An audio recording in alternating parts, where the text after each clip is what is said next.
कल से ये बात गर्दिश कर रही है कि गवर्नमेंट कमज़ोर हो चुकी है और अब इसके जाने के दिन आ गए हैं। पाकिस्तान तहरीक इंसाफ तगड़ी होगी और इस्टेब्लिशमेंट को ठीक ठाक डस पड़ी है और इस्टेब्लिशमेंट जो है इमरान खान साहब के साथ मुज़ाकरात करने पर तैयार हो रही है। क्या वाकई ये बात दुरुस्त है? ये हम आपको आज के व्लॉग में बताएंगे। और दूसरा, इस वक्त पाकिस्तान तहरीक इंसाफ के पास ऑप्शन क्या है, गवर्नमेंट के पास क्या ऑप्शन है, क्या करना चाहिए, क्या नहीं करना चाहिए और आने वाले दिनों में इस गवर्नमेंट की पोजीशन क्या होगी, ये सारी चीज़ें आज के शो में, आज के व्लॉग में डिस्कस होंगी। लेकिन व्लॉग की तरफ जाने से पहले मेरी आपसे रिक्वेस्ट है कि चैनल को सब्सक्राइब ज़रूर कीजिएगा और ये जो बेल आइकन है इसको ज़रूर प्रेस करें ताकि नोटिफिकेशन आपको मिलते रहें। और यही वो सपोर्ट है, यही वो फेवर है जो आप हमारी कर सकते हैं। अस्सलाम वालेकुम नाजरीन, मैं हूं फ़रूख अब्बास, न्यूट्रल बाय जावेद चौधरी में। नाजरीन, रियासत बहुत तगड़ी होती है और तहरीक इंसाफ अगर ये समझ बैठे इस वक्त कि उनकी मौजूदा कामयाबियों के बाद वो रियासत को हराने में कामयाब हो गई है, रियासत को कमज़ोर करने में कामयाब हो गई, तो ऐसा यकीनन नहीं है। और किन बुनियादों पर हम ये बात कर रहे हैं, क्यों नहीं है, रियासत क्या करने जा रही है, ये पूरी डिटेल आज आपको बताते हैं। देखो, रियासत जो होती है वो बड़ी तगड़ी होती है क्योंकि उसके पास मेथड्स बहुत होते हैं। पावर जो होती है, कहते हैं सबसे ज़्यादा अकल पावर के पास होती है। और अगर आप पावरफुल हैं तो आप यबलियाँ मार के भी, आप चवलें मार के भी, आप गलत हरकतें करके भी बहुत कुछ अचीव कर लेते हैं। और अगर आप पावरलेस हैं तो आप कितने ज़्यादा समझदार, कितने ज़्यादा बुकरात, कितने ज़्यादा सुकरात क्यों ना हो, आपके पल्ले कुछ नहीं होता। तो वो कहते हैं जो जिसके हाथ में डांग होती है वो बड़ा ही सियाना होता है और उसकी सियानत से घबराना चाहिए। तो इस्टेब्लिशमेंट हो या फिर रियासत हो, ये बड़ी तगड़ी होती है। उसकी वजह यह है कि उसके पास महकमे कहते हैं, देखें ना जी, वो उन्होंने एक दरख्वास्त डालनी होती है और उसके बाद एक पॉलिटिकल पार्टी जो फ़र्क हो जाती है। जैसे पाकिस्तान तहरीक इंसाफ का इंट्रा पार्टी इलेक्शन हुआ था, उसको चैलेंज कर दिया गया। जब वो चैलेंज हुआ तो क्या हुआ, पाकिस्तान तहरीक इंसाफ बल्ले से महरूम हो गए। तो ये रियासत की ताकत है, इसे इस्टेब्लिशमेंट की ताकत कहते हैं। तो कहा जाता है कि ऊपर अल्लाह ताला और नीचे रियासत, दोनों के साथ बिगाड़ना नहीं चाहिए। जब आप रियासत के साथ बिगाड़ लेते हैं आप फंस जाते हैं और जब अल्लाह ताला से बिगाड़ लेते हैं तो उस वक्त भी आप फंस जाते हैं। ये जो लफ्ज़ डिज़ास्टर है ना, इसका मतलब ये होता है कि खुदा जब आपके ख़िलाफ़ हो जाए। तो इसका दो कंपोनेंट्स हैं, एक डिज़ास्टर और दूसरा रास्टर। तो वो ये कहते हैं कि जब भगवान आपके ख़िलाफ़ हो जाए, जब अल्लाह आपके ख़िलाफ़ हो जाए, जब कुदरत आपके ख़िलाफ़ हो जाए तो आप कहाँ होते हैं, फिर इसको कहते हैं डिज़ास्टर। तो आपने रियासत के साथ ही चलना होता है। ऐसा मुमकिन नहीं है कि रियासत के अगेंस्ट आप चल के कोई चीज़ अचीव कर सकें। हाल बता, अगर आपने कोई नया मुल्क बनाना है तो वो तो आप कर सकते हैं, लेकिन मुल्क के अंदर अपनी जगह पैदा करना और उस मुल्क को चलाने के काबिल बनाना, इसके लिए आपको बहरहाल कहीं ना कहीं सेटलमेंट करनी पड़ती है। तो पाकिस्तान तहरीक इंसाफ जो उसके पास आज भी एक ही ऑप्शन है, वो इस फैसले को हतमी समझें और इस फैसले के अंदर ये जो कीड़े निकाले जा रहे हैं उसको निकालना बंद करें और काजी फायज़ ईसा साहब के ख़िलाफ़ जो तहरीक चला रहे हैं वो बंद करें। इस फैसले को खुले दिल के साथ कबूल करें। सुप्रीम कोर्ट ऑफ पाकिस्तान का शुक्रिया अदा करें।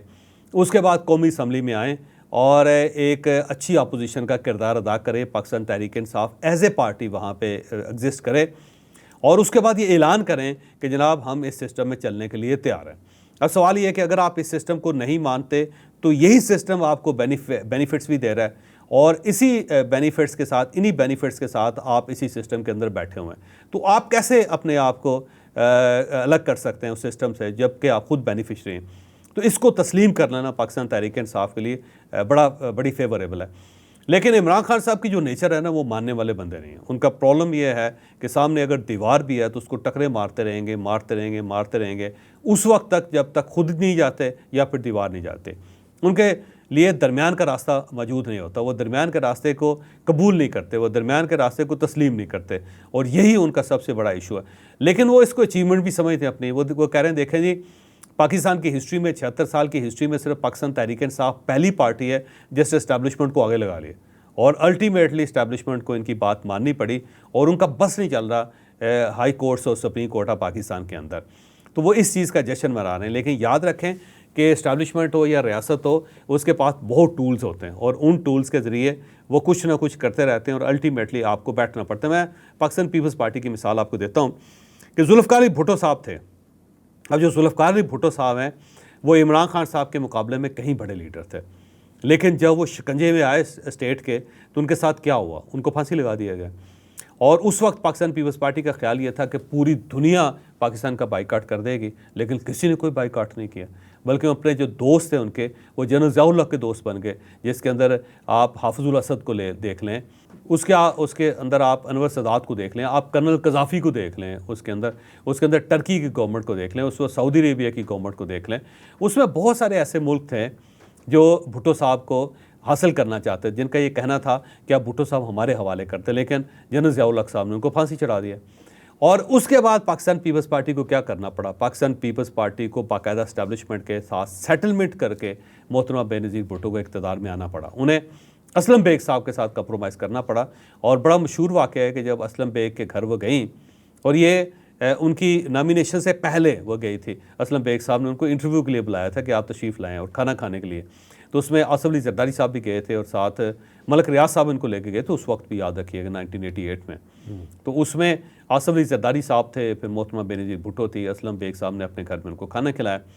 जब मोहतरमा बेनज़ीर भुट्टो को गाड़ी में बिठाने के लिए आए तो असलम बेग साहब ने उनसे कहा सिर्फ एक ही काम, उन्होंने कहा देखें जनरल ज़िया-उल हक जो था मेरा चीफ़ था, और मैं आपसे रिक्वेस्ट करता हूँ कि मेरे जो चीफ़ है उसके बच्चों को आपने तंग नहीं करना, क्योंकि उन्हें ख़तरा ये था कि कहीं ज़िया-उल हक साहब को गिरफ़्तार ना कर लें या फिर जनरल ज़िया-उल हक की फ़ैमिली के ख़िलाफ़ कोई इंतकामी कार्रवाई ना शुरू करें। तो उस वक्त भी असलम बेग साहब ने पीपल्स पार्टी से और मोहतरमा बेनज़ीर भुट्टो से ये वादा लिया था, और बेनज़ीर भुट्टो ने ये वादा निभाया और उन्होंने इस्टेब्लिशमेंट के ख़िलाफ़ लड़ाई नहीं की। उसके बाद आप देख लें दूसरी मरतबा भी जब गवर्नमेंट आई उनकी, तो इस्टेब्लिशमेंट की मर्ज़ी से आई। और तीसरी मरतबा जो आसफ अली ज़रदारी साहब ने गवर्नमेंट बनाई, उन्होंने इस्टेब्लिशमेंट को बहुत खुश रखा। मसलन आप देखें जनरल कियानी साहब ने 1 साल की एक्सटेंशन मांगी थी, उनको 3 साल की एक्सटेंशन दे दी थी, यानी बगैर मांगे हुए सब कुछ उनको दे दिया गया था और वो इस्टेब्लिशमेंट के साथ चलते रहे। तो अल्टीमेटली पाकिस्तान पीपल्स पार्टी ने सर्वाइव किया इस्टेब्लिशमेंट की मदद के साथ। फिर मियां नवाज शरीफ साहब की 3 मरतबा गवर्नमेंट गिराई गई, तीनों मरतबा मियां नवाज शरीफ इस्टेब्लिशमेंट के साथ मिल के वो वापस इक़्तिदार में आए। तो ये एक हकीकत है पाकिस्तान जैसे मुल्क में कि अगर आपके पास 2/3 मेजॉरिटी है मियां नवाज शरीफ जैसी, तब भी आपको इस्टेब्लिशमेंट के साथ ही चलना पड़ता है। और अगर आप पाकिस्तान पीपल्स पार्टी जैसी नज़रियाती पार्टी हो और बैनुल-अक़वामी पार्टी हो, तब भी आपको इस्टेब्लिशमेंट को मानना पड़ता है। तो इमरान खान साहब के पास ऑप्शन सिर्फ एक ही है, ये अब ग्रीन सिग्नल दें, सफ़ेद झंडी लहराएँ, कौमी असम्बली में आएँ और एक पॉजिटिव किरदार अदा करना शुरू करें। और उससे पहले साथ साथ वो कहें जी कि हम इंतखाबी इस्लाहात करते हैं, नया इलेक्शन कमिश्नर, एक इंडिपेंडेंट इलेक्शन कमिश्नर हम तैनात करते हैं, और उसके बाद जो अगला इलेक्शन है उसको सिक्योर करें कि वो फ्री हो, वो शफाफ हो, और जो उसका रिज़ल्ट है पूरा पाकिस्तान उसे तस्लीम करे। तो इसमें फ़लाह है इमरान खान साहब की। ये जो मुसलसल लड़ रहे हैं, इस लड़ाई का इमरान खान साहब को कोई फ़ायदा नहीं होगा। और अगर ये ग्रीन सिग्नल देते हैं, सफ़ेद झंडी लहराते हैं, तो आप यकीन करें कि 6 महीने के बाद ये अपने घर में बैठे होंगे, फिर इनको ज़्यादा देर तक जेल में नहीं रखा जा सकेगा। लेकिन अगर वो इसी तरह लड़ते रहते हैं तो मेरा नहीं ख्याल कि इमरान खान साहब बाहर आ सकेंगे या पाकिस्तान तहरीक इंसाफ को कोई रिलीफ मिल सकेगा। ये पार्टी इसी तरह एक दूसरे के साथ लड़ती रहेगी। इसे शेर अफजल मरवत साहब एक ग्रुप बना के फिर रहे होंगे, एक ग्रुप शानदाना गुलजार साहबा बना के फिर रही होंगी, एक ग्रुप जो है वो वकला बना के फिर रहे होंगे, और एक ग्रुप उनके पुराने जो वर्कर्स हैं या पुराने जो MNAs हैं या पुराने जो वज़रा थे वो बना के फिर रहे होंगे। और इसके साथ साथ फवाद चौधरी साहब जो हैं एक बागी ग्रुप बना के कि जी असल PTA तो हम हैं, वो भी फिरते रहेंगे। फ़ायदा कोई नहीं होगा किसी को भी। ठीक। अच्छा साहब, इसमें एक चीज़ बताइएगा, अभी सिंगल लार्जेस्ट पार्टी अगर PTI बन जाती है तो आपके पास एक ख़बर है इस हवाले से कि इंस्ट्रक्शंस क्या दी गई हैं खान साहब की तरफ से कि सिंगल लार्जेस्ट पार्टी बनने के बाद आपको क्या करना है, हुकूमती मशीनरी को चलने देना है, नहीं चलने देना, क्या इंस्ट्रक्शंस आएंगे? देखिए, पाकिस्तान पीपल्स पार्टी आज भी तैयार है कि वो अगर हाँ करें इमरान खान साहब तो उनके साथ गवर्नमेंट बनाने के लिए तैयार हैं। और ये लतीफ़ खोसा साहब, एतजाज़ अहसन साहब इनको बार बार इमरान खान साहब को मशवरा दे रहे हैं कि आप पाकिस्तान पीपल्स पार्टी की तरफ हाथ बढ़ाएँ। इसका फ़ायदा आपको ये होगा कि जो पाकिस्तान मुस्लिम लीग नून है वो पंजाब से वाइप आउट हो जाएगी मुकम्मल तौर पे, वहाँ से इनकी गवर्नमेंट भी चली जाएगी, फिर वहाँ से इनको अपने MNAs और MPA तलाश करना भी मुश्किल हो जाएगा इनके लिए।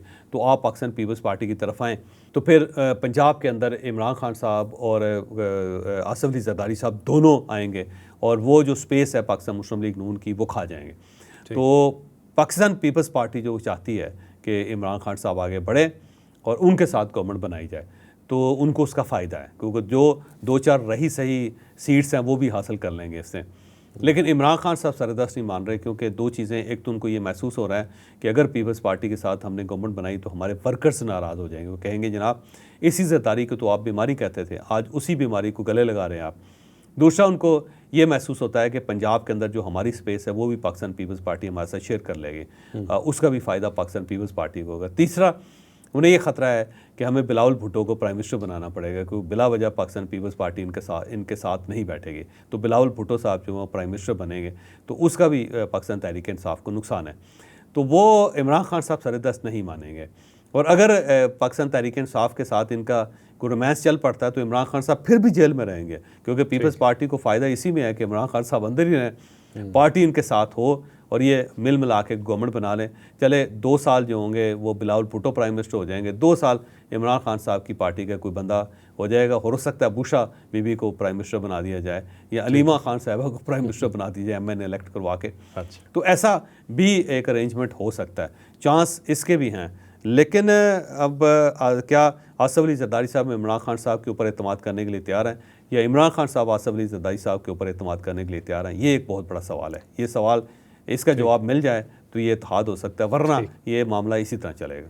अच्छा चौधरी साहब, अब क्या चैलेंजेस दरपेश होंगे सिंगल लार्जेस्ट पार्टी बनने के बाद हुकूमत को, और PTI क्या ये कारोबार हुकूमत का चलने देगी? देखिए, PTI की तो कोशिश है कि गवर्नमेंट कोलैप्स कर जाए और ये ना चल सके, लेकिन इस गवर्नमेंट को आसिफ अली जरदारी साहब चला रहे हैं। जब तक आसिफ अली जरदारी साहब चाहेंगे ये गवर्नमेंट चलती रहेगी।